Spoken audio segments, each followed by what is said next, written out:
CJ Peterson, and welcome to The Journey is Real. We talk to real people with real passions who share a real portion of their hearts. Today, my guest is Jake Shumate, and his podcast has an interesting title. It's called A Man on a Mission, a fire engine, an ambulance, and a VW bus. Kind of sounds like the beginning of a joke, but the mission's serious. So thank you for coming on and talking about it today, Jake. Yeah, thanks, CJ. So happy to be here. It's sitting in my bus talking to you about what we're doing. Yeah, for those who can see it, it's actually unique inside. And so if you're only listening, head over to YouTube and you can check out and see what the inside of his bus looks like. It's cute. Yeah, we wanted to make the curtains look like I jumped Tom Selleck in the 80s and took his shirt and curtains out of it. So they're ridiculously crazy looking Hawaiian print curtains. So you definitely want to check it out. You nailed it. That's exactly what they look like.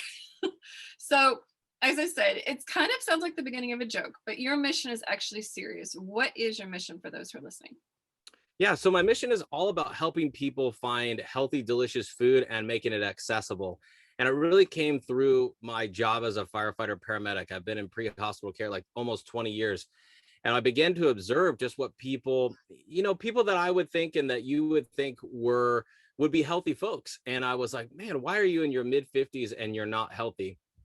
What are these contributing factors? And so I just started looking, and I saw that what most people did, or the way that they lived and what they ate, what they consumed, whether it's visually or in the food that they eat, is it just wasn't something that I would consider would be healthy. And so my goal is to help people not be my patients anymore as a firefighter paramedic through exposing folks to delicious food, whether it's through a restaurant or making it at home.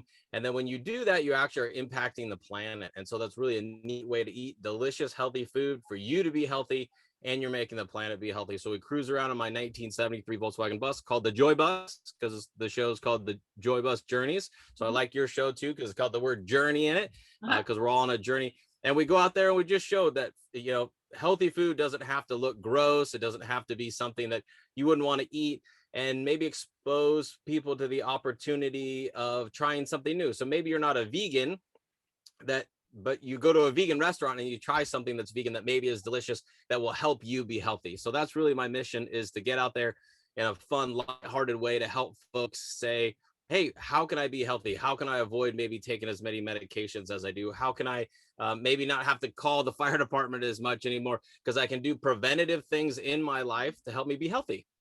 Yeah, and a lot of people don't quite get that message. It's kind of like in our instantaneous society that we live in now, everybody wants it and they want it now. And there's simple things. The way that food naturally is made helps our system and keeps it clean. An example, we have a 5-acre farm. We have an apiary, which is bees. Yeah. The raw honey that comes from the bees helps your system. I'm allergic to penicillin. So for me to take antibiotics gets kind of dangerous, because I can become immune to certain antibiotics if I take them too much.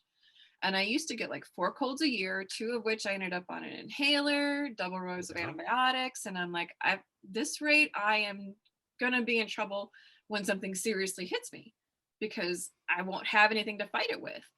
And ever since we should take about a tablespoon of honey and either put it on toast, put it in our steel oats, put it in, in tea. I have not gotten sick and not on anything. And it's just like, nature provides it. Yeah, honey is incredible. It is an incredibly powerful antibiotic that's been used for thousands of years. And there's studies out there that show that if you have allergies to, seasonal allergies, that if you can get local honey that has these particulates in it, within about 30 miles of your house. Right. And that you can eat that, and it actually will help you with your allergies, to reduce some of your allergies. And then you would know, I forget, what are the little pellets called that a bee gets on their legs? They're kind of like little waxy looking, funny little things. You can actually buy them at the store. Actually, pollen sacs. Yeah. And so you can actually consume those, and those will help your body build up the antibodies that it needs, so that when you get exposed to that allergen, it doesn't hit you as hard. And so honey is incredible. And also, I mean, bees are probably the most important animal on the planet, for everybody's well-being. And so that's part of what? Yeah, they were kind of creeping toward endanger there for a little bit. And it's Yeah. like, if the bees are gone, the world, they pollinate everything, and the world will literally go down in 4 to 7 years max. Yeah, it is radically important to protect the bees, and that's part of the mission for us too, is that like when you buy organic produce, for example, that doesn't mean there's no pesticides on it, but what it means is there's less pesticides, or there are places that don't use any pesticides, or regenerative agriculture. And what that does is most of those people have a spot on their farm like you that allows the bees to come and the pollinate because they really want that, but it also increases the bees health Hmm. because they're not spraying any of those pesticides. So you have these huge monocrop farms where you're growing just corn or just wheat or just soybeans, and they're spraying all these horrible, nasty chemicals on there, and those are actually killing the bees. And so the problem is if you kill all those bees, you're not going to actually be able to grow any more food. So protecting the bees is radically important for all of our well-being, the planet's well-being. No bees, no food. It's really just that simple. Yeah, I mean, we have a blog that's called The Journey to Fruitfulness, and it's basically our journey in building Serenity Acres into a fully functioning, self-sustaining farm. Awesome. And last year, I shared what happened. We got hit. We came out 11 hives, like strong, kicking tail, like 2 boxes of honey, like almost ready to go. And somebody had sprayed for pine beetles. And what they did is, we were in the flight line of the airport, and Oh, their plane had leaked. And we know it was that because our mentor lives right near the airport. He lost 60 out of 80. We lost all 10, almost all 11. And we mm, watched queen after queen. Some got rolled. We literally watched one of them die in our hand. And it's oh, because the bees go pollinate. They don't know any better. Bring it back. They kill and it gives it to the queen. The queen dies or gets sick. That hive dies. And right. so, like seven dust is terrible for that. Do not, please don't spray that. So we've come up with a new theory, and we got it from another apiary, where if we do smell chemicals like that, we just turn our sprinklers on over the apiary Oh, wow. until the smell is gone, because the bees think it's raining and they won't go out. That'll Oh, give that's everything genius. a chance to kind of calm down a little bit. The key with honey, not all honey is good for you. As strange as it is to say that, in a lot of stores, the honey is processed. Yeah. You can find a local apiary that has raw honey, and it Yep. has to be raw. As in, we literally take it through a double sieve and bottle it. That's all we do. Yep. Chances are, in about a month or so, it's going to crystallize. That's how you know it's the real stuff. That's what you're wanting, and that's what you're looking for. Yeah. And there's so many different kinds of honey out there. I'm kind of a honey snob that will go to places and somebody will be selling a little bit of their own backyard honey. And I'm like, oh, I want it. I want to try it because what you know, and maybe other folks don't know, is that when you buy this honey from these little local farms, is that you're getting these different flavors of whatever the bees are pollinating. And so you could get something like a really dark honey that's kind of more of a rich, has a little bit of a coffee flavor with it. Then you get another honey that's really light and it's kind of citrusy and it's floral. And so in my cabinet right now, there's all these different little containers of honey, and I'll just go in there and I'll just grab a little spoon and do it because I know it's really good for you. It has a lot of sugar in it, so you got to be careful with that. Do it in But the morning. it has so many good properties to it that, I mean, you could go back to Egyptian times, biblical times, all these things where they saw honey as, I mean, it was incredibly valuable to them. And it's really important on the pasteurized because there's most things. This is the thing, like the pasteurization of food really came about in the early 1900s, and it's that whole thing, like we don't want to know how the sausage is made Mhm. because it just was bad and they weren't doing it the right way. So they figured if we heated it up, then it would kill all the bad bacteria. But the problem is it kills all the good bacteria. So whether it's honey, whether it's milk, I mean, because it's very difficult to get raw, like legitimate raw milk, because it's a different way to raise cows. You have to raise them on grass. You have to milk them a different way. But there's a lot of folks out there that they can't have regular milk that's pasteurized, which means that they heat it up really quick and then they cool it down. So they want to kill all that bacteria. but the raw milk they don't do that with. And a lot of folks can actually digest the raw milk that they couldn't digest the pasteurized milk with it. But because it's so regulated, and I understand why they used to do it, but now it really seems like we are over pasteurizing everything. Like a Yeah. kombucha, for example.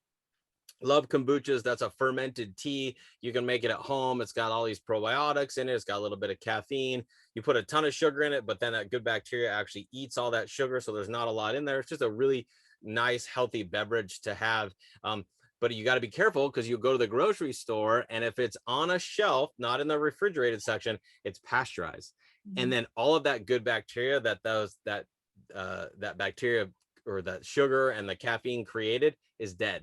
And so now you're not getting any of those health benefits. So it's actually kind of, they did it for our safety, but it's gone too far now where things, really raw food, there are a ton of benefits for raw food, honey, kombucha, like all of those kind of things. Well, Is even really fruits and vegetables. I'm one of those yes. people who works with essential oils and herbs as well, which is why bees was like the next natural progressive step.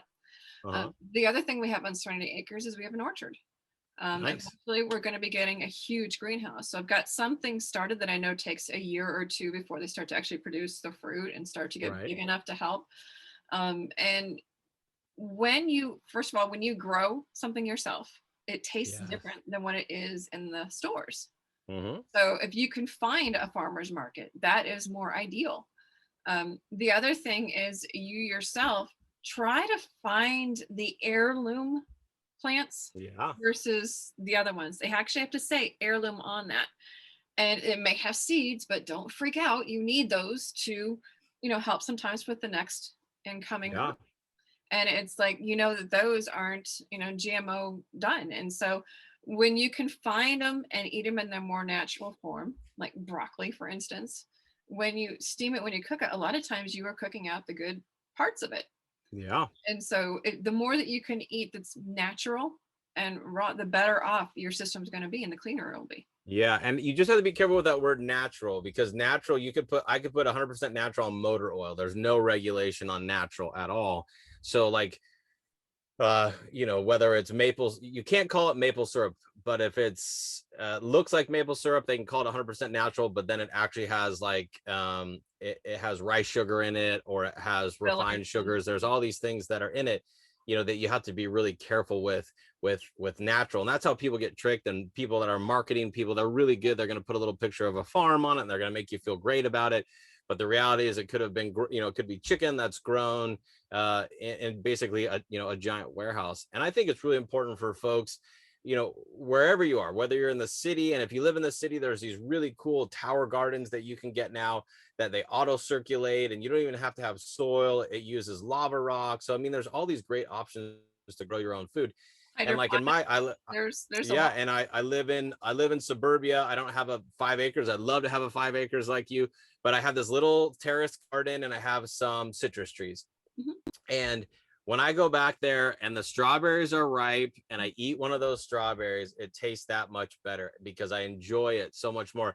And the other thing that folks have to remember too is that, when you go to the grocery store, the food came from somewhere. And like, this is something that us as a society, is maybe not you who live on a farm, but somebody that like me and a lot of other folks that live in suburbia, we have lost the connection with our food. And so we don't know where it comes from. We don't know the farmer. We don't know what went into it. It comes in cellophane wrapped at the store. We can waste it very easily, but most of that has lower nutritional value than saying, if you went right now and you said, hey, whatever's ripe right now, you're going to eat, right? Because you're not shipping anything. And that's really important too, to remember that, like, look at where your food comes from, because things are seasonal, and your body actually is supposed to eat on the seasons. And so when fall comes around in North America, and we have all these beautiful pumpkins, and we have all these squashes, and apples, you should be eating those. You shouldn't be eating the blueberries that are coming out of Chile or South America, and all these things that, like you were talking about, this instantaneous society. We want everything when we want it, but it actually can have a real negative effect, not only because our system doesn't go through that cycle, but that blueberry that was picked in Chile was picked 2 weeks ago, and it was picked when it wasn't blue yet, and it was put on a ship, and it was shipped all the way to North America. Or for me, I live in California. We have a ton of agriculture in the Central Valley. I mean, more agricultural than any other place in the country. But the problem is there's all these farms up there that like grow tomatoes, for example. And when you pick a tomato up there and you want to ship it to the grocery store down here, they actually have to pick it when it's green. Then they actually gas it so it turns color, and then it's more of a shelf stable item when it's sitting at the grocery store. So the thing is that you could actually those who go, are watching. yeah, I mean, you could go buy a tomato and you could eat it and you're like, oh, that doesn't taste super great. But then you go to the farmer's market with the guy that's 20 miles away that's growing heirloom tomatoes that are only going to last 3 or 4 days, and they're kind of gnarly looking, they're not all perfect, and you cut into that and you eat that, and it's so much better. It's so much better for you. I mean, And it's even so something as simple as eggs. People don't understand when it comes directly from the chicken, you literally have 30-day shelf life, but in the stores, you don't have that kind of shelf life. well, and the thing is with eggs too, is that, the USDA wants to most eggs that you buy are going to be scrubbed. And when the chicken lays an egg, it has this nice outer sheen on it that, like in Europe, for example, they don't refrigerate eggs. Eggs are on the shelf. And that's because it has this essentially airtight coating on the outside of the egg that protects it from going bad. But because they want, people don't want to buy eggs with poop on it, like, chicken poop or whatever, is that if you can find a place, we've done some shows, we're doing a show here coming up in a couple of days at a chicken farm, that if you can find a place that's raising chickens, one that's outside, really, really big deal. You want them to be outside, because free range means nothing. Like if you go to the grocery store and you buy eggs and it says, hey, these are free range eggs, what it means is that in the giant warehouse where they are is a door cut in the back that with a 10 by 10 foot spot that they can go outside. That's all that means. Is free range means that they're not in a cage. It means that they can walk around, but if there's 10,000 chickens in one spot, they're not walking around, and they have to have access to the outdoors. It doesn't mean they actually live outdoors. Yeah, so when you go buy eggs, you got to do this pasture raised eggs. And the better, if you know the farmer, if you go to the farmer's market, if you can say, hey, where are you raising your chickens? Or you find a neighbor that's got chickens, because when people have chickens, a lot of times they got a lot of extra eggs, because those guys or girls, they just produce eggs all the time. And so if you can get those, they're not going to be the same size. They're not going to be perfect. But if they're outside, colors for all you know, yeah, I mean, all kinds of different kinds of chickens. Our neighbor has ducks and chickens. I prefer the duck eggs because the duck eggs have more protein. Yeah. But what we do is we do a barter system. Yeah. They get honey, we get eggs. That sounds like a good trade to me. Yeah, I mean, their ducks and chickens actually roam our farm for a part of the morning. Our dog loves it because he gets to watch them do it. But they are literally running around our farm, and our bees go over to their farm a lot of times to get different flowers and stuff, because they have about a 3-mile range. And so when you can get to know the farmer, it's great, because you can know how things are done, how things are processed. People that know us know we put it through a double sieve for the honey. When they find that out, they're like, oh, hey, yeah, I want some when you get it. And so when you get to know the farmer and get to know, what they're doing, it's a really good thing to know where your food is coming from. I cringe. One girl told me she wanted a pickle tree. I said, what's a pickle tree, honey? She goes, it's one that has the pickles on it. I said, did you realize that's a cucumber on a vine? And it doesn't grow on a tree, sweetie. Exactly. Or another one goes, well, I am totally against hunting. I said, well, do you eat venison? Yes. Do you eat hamburger? Yes. Do you like steak? Yes. Where do you think that comes from? The store. Right. Yeah. Yeah. So we did an episode at a place called Primal Pastures. It's kind of in just north of San Diego County inland, and they're doing regenerative farming. There's this family that decided that they were having these health issues and that they wanted to see if they could remedy them in kind of a different way other than going down the route of medications. And so what was great for them is they had no experience. They went and bought like 100 chickens, and they had a little bit of land, and they just started raising them, and they looked into how to do it regeneratively. And so then that went from chickens in these portable coops, which are so cool. They have these cooney pigs that follow behind them that also, and they're those, I mean, if you guys have never seen a cooney pig looks like Chewbacca and a pig had a baby, and they're so cute. They're furry. They got these tiny little snouts, so they don't wallow in the mud. They walk around and they're friendly like a dog. This was hard for me to eat, to be honest, like, because they were so cool. And if you watch the show, you see me scrubbing them and rubbing them, and they're just like, they're the coolest things. I wanted to steal one and bring them home. But what I saw, CJ, was that this farm, just through observation, looked so much healthier than the surrounding farms, because there's so much debate out there about, well, is global warming real? Is it not real? Is, GMO farms or non-GMO? We got to feed the world, and we can't do it with regular farming, which I disagree with. You All of can, these things. but you got to quit hindering the farmers. Yes, but what you could see just through observation. So if you just went out, and this is like what you're saying, knowing your farmers, that if you were able to go and see their farm and you're seeing what the land looks like that they are cultivating, what you're going to see at Primal Pastures, for example, is that the grass is so green, it's so thick, and that if you were to dig down and pull that out, that they have almost 18 inches of roots that are just going down there, and they're cultivating all that microbiome that's in the soil, and that's capturing the carbon, which everybody's talking about carbon now.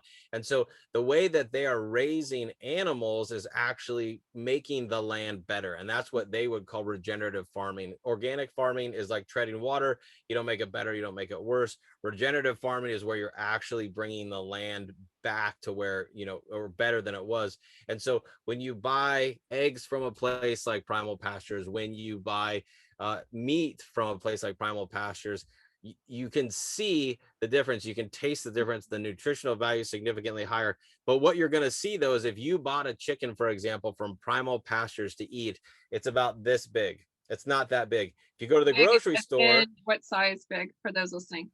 Oh, I'm sorry. You're right. Okay. So, I mean, when you go and you buy a chicken at the grocery store, like a conventionally raised chicken, you're going to see they kind of are about the size of a small watermelon, and they have giant boobs. These are like the Dolly Partons of chickens. And they have raised these chickens in a way that they grow fast, that they give them all these medications, and everybody wants white meat. So they figured out that if they can make them have bigger boobs, they're going to get more money out of them. And they inject water and all these kind of crazy things in them. And so you feel better when you go to the grocery store and you buy 99 cents a pound, you can buy this boneless, skinless chicken breast. But this came out of this giant chicken. That's not how chickens are supposed to look. Actually, if you were to look that up, they can't even walk around because their boobs are so big that they're dragging on the ground. But if you go to Primal Pastures, they're more about the size of like maybe a big grapefruit. And you would say, well, of course I want to buy the one that's bigger. I'm getting more for my money, and I'm going to pay $4 a pound or $5 a pound or something for this regenerative raised chicken.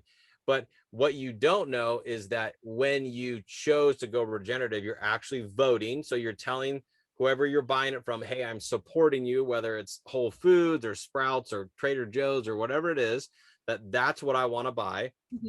You're making a difference for the planet, but then you're also getting significantly more nutritional value out of that chicken because of what it's eating, and it's not all full of hormones and water. And so really, really important to kind of know, like, oh my gosh, it looks different, but it looks different for a reason. And then the other thing too, that one of my missions is like, we're not about like, you have to be a vegan, you have to be a vegetarian, you have to be keto, you have to be paleo. Like I think there are so many different types of people in the world that each one of those diets will work better for somebody else. So it's really important for all of us to remember, like, the food doesn't show up in nice cellophane wrap, like it does at the grocery store. Something had to sacrifice itself for you to eat it, whether it's an animal or a fruit or a vegetable. Somebody somewhere had to pick that and grow that, or something had to die for you to eat that. And what it does is it connects you back to your food.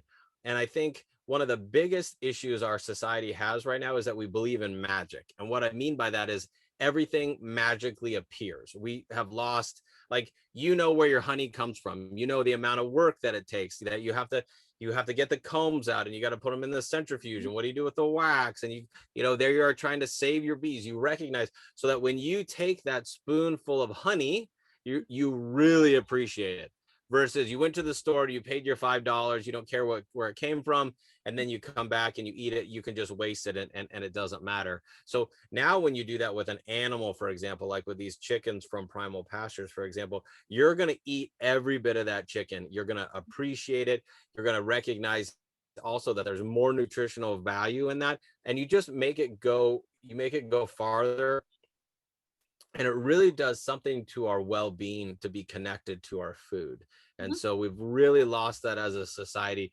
So really important, you know, you're right. Like your friend that you said, well, do you like venison? Do you like hamburger? Do you like, yeah, it all comes from somewhere. That's the important thing that people have to remember.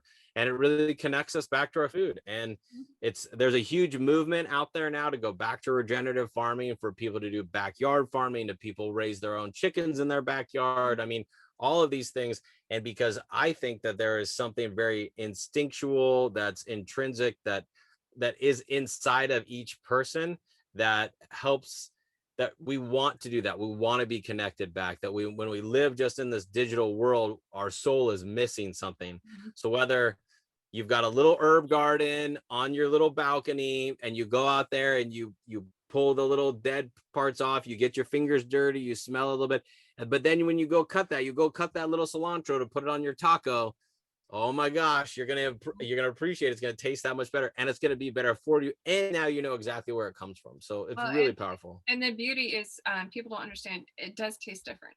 The flavor is more rich when it's homegrown, I guess is the term, because I can't say natural. You're right, you can't say natural because anybody slaps that label on anything. But when it's actually homegrown, your strawberries taste sweeter. Your apples taste like they're going to explode in your mouth. I mean, there's such a difference in flavor. Even chickens, eggs, and stuff like that. It's just a more powerful flavor, which means you're also using less salt to add different flavoring to your food, which is also better for you as well. Well, it's better for the planet too, because you figure, like, if something's coming halfway across the world to feed you, it took a lot of fuel to get there. And so if you can get something from somebody that's right around the corner, it's really a good thing. Like, something you could do is do a CSA box, which CSA stands for Community Supported Agriculture. So you can find little regenerative farms, little organic farms, and then it's a way to help the farmers seed, literally seed and pay for what they're doing. Like, I have one, it comes every other Saturday. It's whatever's in season. I just pay my money. It shows up on my front door. A lot of times there's places you can go to the farm and pick it up. We filmed out a place called Sand and Straw, this little 8 acres regenerative farm. You go down on Wednesday or Saturday and you just pick up your box, and it's whatever's in season. And it's super fun to figure out what the heck this is and what to eat. Yeah, I mean, and there's farms that you can go pick strawberries, you can pick blueberries and whatever. And you can make jellies, you can can stuff, and you can keep it for that way you can have something year round that is that flavor. You know, canning it and making it yourself. How can people find you online? All right. Well, the easiest way to do this is just go to joybusjourney.com, and everything's there. The show, the episodes, the links to our social media. You can go on YouTube and just type in Joy Bus Journey. You're going to show up. We're going to find a little picture of the blue bus. It's going to be a little yellow circle, and definitely like, follow, and subscribe is super helpful. And then I'm pretty much on all the social media feeds. So you can just type in Joy Bus Journey. All of them have that same logo, the blue bus with the yellow circle behind it. But go to joybusjourney.com, sign up for my newsletter. I don't send a ton of stuff out, but when a new episode drops, you're going to be notified of it. And that's just a great way too. If you're somewhere and you're like, hey, I think this would be a killer episode for Jake to have, you can actually go on there and let me know, and we can try to go out and film and share the story of that restaurant or farm. Nice. So we have kind of a little short on time. So we have about 2 minutes left. Is there anything you'd like to add? Sure. I just want to, I think it's really important for folks to understand where their food comes from, and that what they eat makes a huge difference. And it can feel really overwhelming. Like, I don't know what to eat, and I don't know how to eat, and all these kind of things. And so there's some really simple things that you can do. One is that if it comes in a bag, it comes in a package, just don't eat it. Like, I'm not telling you never have to eat it, but if you're confused on how you want to eat well, is if it looks like food and it doesn't come in a bag, that's really a simple way to do it. So whether a carrot or an apple, or celery or whatever it is, and then if you can buy organic, do it. There's a list out there called the Clean 15 and the Dirty Dozen. Everything doesn't have to be organic. You can look that up because organic is more expensive, but sometimes it's worth it. A lot of times it's worth it. So you can look that up and figure Yeah, out what's going actually, on. when I started cleaning up my own food, I realized that the cheaper they are, the worse it is. Yes. Yes. So that's bad. But to eat right, you kind of have to pay right, but you're taking care of your body. Yeah. And it makes a big difference. Makes a difference for you and the planet. And then every time you buy something, you're voting. I think it's really important that if you go to the grocery store and there's a can of beans there and you can buy the organic beans for 20 cents more, buy the organic beans, because you're telling the people that are buying the food and telling the grocery stores that that is a value to you, and they're going to buy more of that. And that helps support the mission of what we're all about, of trying to be healthy and live a great life. Well, thank you for coming on today, Jake. You were very informative and kind of fun to enjoy the interview. So thank you for coming and sharing.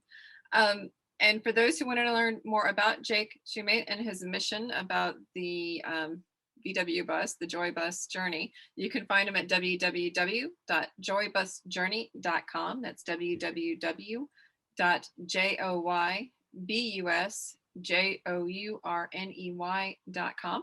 That's And it. again, thank you, Jake, for coming on. And thank you guys for listening to The Journey is Real. We talk to real people with real passions who share a real portion of their hearts. I'm CJ Peterson of cjpetersonwrites.com. Until next time.